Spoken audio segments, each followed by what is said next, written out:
мы послушаем твои мысли, какие у тебя есть идеи и чем мы можем совместно, так скажем, помочь. Монда ишрашларның төп максаты районда урта һәм кече бизнесның үсеше, яшь фермер һәм шәхси эшмәкәрләргә ярдәм итү. Очрашулар җир милек мөнәсәбәтләре палатасы һәм авыл хуҗалыгы идарәсе вәкилләре катнашлыгында үтә.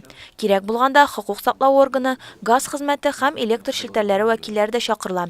Узган кабул итүгә 8 эшмәкәр килгән иде. Һәрберсе үз бизнес планы белән. Я планирую плодовый сад разбить. Мин җиләк җимеш бакчасы үстерергә телим. Монда җир соравы буенча сөйләшергә килдем. Нинди вариантлар бар, ярдәм итү мөмкинлекләре.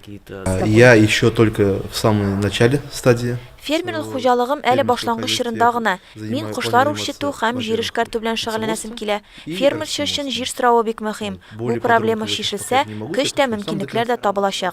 Берәүләр авыл хуҗалыгы белән шөгыльләнергә теләсә, икенчеләр төзелеш блокларын җитештерергә, агач эшкәртү цехын ачарга җыена. Хорошо, давайте тогда подстрахуемся этими вопросами с Минэкологии. Выезжаем на место, смотрим границы. Вот, после этого письмо приходит, мы начинаем заниматься этим. А так, я думаю, что параллельно ты можешь на сегодняшний день после обозначения границ заниматься уже чисткой и все остальное.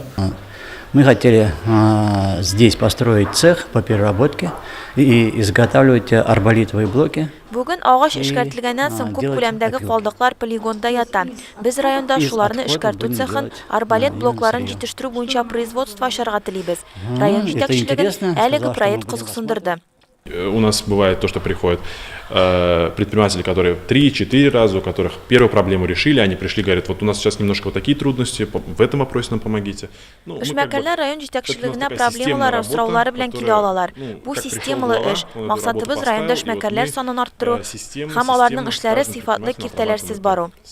Хәзерге вакытта районның уртача территория продуктында кече һәм урта бизнес өлеше 38% тәшкил итә.